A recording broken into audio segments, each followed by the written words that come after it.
ये कहानी शुरू होती है गंगापुर नाम के एक गांव से। तो बात एक रात की है। एक युवक जिसका नाम पप्पू होता है, वो उसी रास्ते से अपने गांव जा रहा था। तभी उसके पीछे से उसके माँ की आवाज आती है। अरे पप्पू, इतनी रात गए इस रास्ते पर क्या कर रहा है? पीछे देख, मैं तेरी माँ। माँ, तू यहाँ क्या कर रही है? इतना कहते हुए पप्पू हैरानी से पीछे देखता है, लेकिन वहाँ कोई नहीं होता। पप्पू थोड़ा डर जाता है और जल्दी जल्दी अपने पैर चलाते हुए जाने लगता है। और पीछे से उसे डरावनी आवाज आती है। तू मरने के लिए तैयार हो जा। मैंने तुझे बुलाया और तूने मुझे देख लिया। फिर वो निशी डाकनी पप्पू की तरफ हमला कर देती है और अपने नाखूनों से बुरी तरह से मार डालती है। निशी डाकनी उसी रोड पर एक शादी के जोड़े में खड़ी होती है और जोर जोर से हंसते हुए कहती है।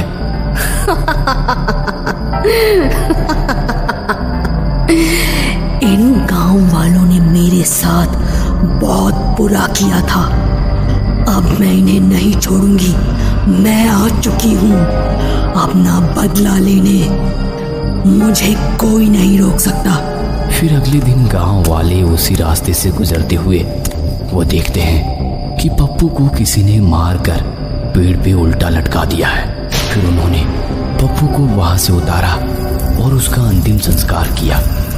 फिर यह सिलसिला बढ़ता गया।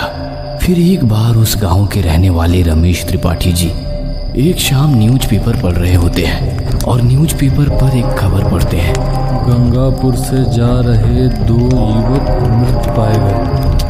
आजकल की खबर में सिर्फ हमारे गांव की भूतिया रोड और उस डाकने के ही चर्चे रहते हैं। अजी सुनते हो, हमारा बेटा रवि शहर से 5 साल बाद आ रहा है। भूल तो नहीं गए हो? चलो मैं इसको कॉल कर लेता हूँ, देखते हैं कहाँ तक पहुँचा है। अगर रात हो गई तो बहुत दिक्कत हो जाएगी, समझो। रमेश जी अपने बेटे रवि को कॉल करते हैं। रवि फोन उठाता है और वो कहता है, पापा मैं पहुंच गया हूँ और गांव के पास वाली रोड गंगापुर वाली रोड में हूँ। असल में कोई ऑटो वाला मेरे साथ चलने के लिए तैयार ही नहीं हुआ और रात भी बहुत हो रही थी ना, इसलिए मैं पैदल ही आ गया। अरे रवि बिटुआ, तुम जानते नहीं हो, जिस रास्ते से तुम आ रहे हो ना, वहाँ एक औरत तुम्हें तुम्हारे अपनों के नाम से पुकारती है। अगर तुमने उसको जवाब दे दिया या पीछे पलट के देख लिया तो वह डायन किसी को नहीं छोड़ती है। अरे डैडी जी, आप चिंता मत करो, हम हैं तो क्या गम है, मैं पहुंच जाऊंगा और मैंने आधा रास्ता पार भी कर लिया है। और क्या आप भी अंधविश्वास पे विश्वास करते हो? चलो फोन रखो, मैं आ रहा हूँ। रवि बिटुआ सुनते हो, उस रास्ते के किनारे एक सिद्ध बाबा का आश्रम है, वहाँ चले जाना अगर खतरा महसूस हो तो। रवि अपने पिताजी का फोन काट देता है और आगे बढ़ने लगता है। तभी पीछे से किसी ने रवि की माँ की आवाज में बोला, अरे रवि बेटा आ गया, चल गांव चल, मैं तेरा बहुत अच्छे से स्वागत करूंगी। रवि थोड़ी अचंभे में पड़ जाता है और डर जाता है, क्योंकि उसे उसके पिता की बात याद आने लगती है। अगर कोई पीछे से अपनों की आवाज में बोले तो उसका जवाब मत देना और आगे बढ़ते रहना, और पीछे तो बिल्कुल मत देखना। फिर रवि उसे इग्नोर करके आगे बढ़ने लगता है। और फिर अब इस बार एक लड़की की आवाज में निशी डायन बोलती है, रवि चलो ना, साथ चलते हैं। ना जाने कितने दिनों से तुम मुझसे मिले ही नहीं।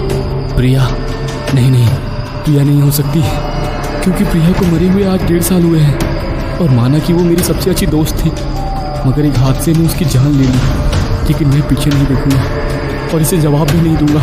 निशी डायन कई बार रवि को अलग अलग आवाज से पीछे बुलाती गई, मगर रवि पीछे मुड़कर नहीं देखता है। और इस बार उस डायन ने बहुत खतरनाक आवाज में बोला, सुन, इस बार पीछे नहीं देखा तो मैं जाकर तेरी माँ और बाप को मार डालूंगी।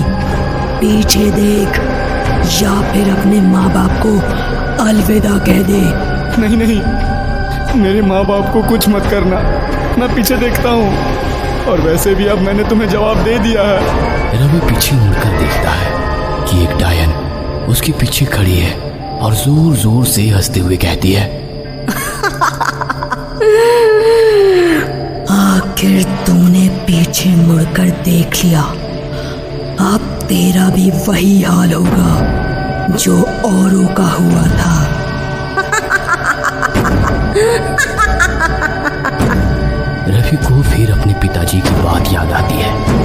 उस रास्ते पर एक सिद्ध बाबा का आश्रम है। रवि डायन को चकमा देखकर उस आश्रम की ओर बढ़ने लगता है और डायन दोगुनी रफ्तार से रवि का पीछा करती है और कहती है, तूने मुझे देख लिया है, अब भागने की कोशिश मत कर। आज नहीं तो कल मैं तुझे मार ही डालूंगी। तभी रवि भागते हुए कहता है, तुम ऐसा क्यों कर रही हो मुझे नहीं पता, मगर इस वक्त मेरी जान मुझे ज्यादा प्यारी है। रवि को अब आश्रम नजदीक दिखाई देने लगा। रवि दौड़ते हुए उस आश्रम में पहुंचता है और देखता है कि बाबा वहीं पास में है। रवि घबराते हुए बाबा के पास जाता है और कहता है, बाबा, वो डायन मेरे पीछे पड़ी है, बचा लीजिए मुझे, बाबा मुझे बचा लीजिए। तुम इस आश्रम में पूरी तरीके से सुरक्षित हो बेटे, मैं सब जानता हूँ। तो आप उस डायन को खत्म क्यों नहीं कर देते फिर? और एक बात, वो डायन है कौन? देख बेटा, उस डायन को आज तक जिसने देखा है वो नहीं बच पाया, और जिसने देखा और अगर वो लौट पाया तो वही मार सकता है। यही कारण है कि मैं उसे नहीं मार सकता, लेकिन तुमने उसे देखा है, तुम मार सकते हो। पर अगर तुम कुछ नहीं करते हो तो यह निश्चित है कि वो तुम्हें मार डालेगी। लगभग 1.5 साल पहले तुम्हारे गांव की इसी रोड पर वो महिला जा रही थी, तभी कुछ लोगों ने उस पर पीछे से हमला कर दिया और उसके सामान को लूटा, और साथ ही उसकी इज्जत को वो पीछे से सबको बुलाती गई। लेकिन तुम्हारे गांव में किसी ने उसका जवाब नहीं दिया। तब से वो निशी डाकनी बन चुकी है, क्योंकि उसका नाम निशी था, और मरने से पहले उसने इस गांव वालों को नष्ट करने की सौगंध ली थी, इसलिए वो डायन बन गई। तो बाबा मैं क्या करूं? आप ही मदद करिए। ये लो बेटे, ये एक तीर है, ये तुम्हारे बहुत काम में आएगी। और मैं तुम्हें एक संकेत देना चाहता हूँ कि एक सुहागिन महिला की शक्ति क्या होती है। अगर तुमने इसे जान लिया तो तुम ज़रूर उस डायन से गांव वालों को मुक्ति दिलाओगे। बाबा, आप पूरी बात तो बताते नहीं हो, बस पहेलियों पर पहेलियाँ दिए जा रहे हो। असल में मैंने अपने दिव्य शक्तियों से इतना ही डायन के बारे में ज्ञान प्राप्त किया है, पर तुम बीच में आ गए, इसलिए मैं पूरा ना कर पाया। लेकिन अगर मैंने उसके बारे में पूरी तरीके से जानना चाहा तो वो डायन तब तक तुम्हें मार डालेगी।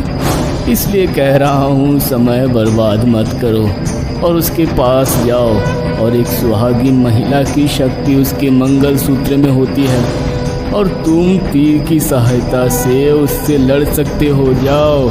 रवि उस आश्रम से बाहर निकल जाता है, लेकिन बहुत डरा हुआ होता है और अपने आप से कहता है, अरे यार, इस शूरवीरता के चक्कर में पता नहीं मेरा क्या होगा। तभी निशी डाकनी जोर जोर से हंसते हुए हवा में उड़ते हुए रवि के पास आती है, और इस बार वो एक शादी के जोड़े में थी, लेकिन उसका चेहरा बहुत बुरी तरीके से जला होता है और उसकी लाल आंखें बहुत डरावनी होती है। जिसका था मुझे इंतजार, वो घड़ी आ गई। रवि की हड्डी और पसलियां टूटने की बारी आ गई। इससे पहले कि वो डायन कुछ कर पाती, रवि उस तीर से उस डायन के ऊपर हमला कर देता है। वो डायन कुछ नहीं कर पाती और नीचे गिर जाती है। तभी रवि एक हाथ से उस मंगलसूत्र को तोड़ देता है। निशी डायन वही राख बन के गायब हो जाती है।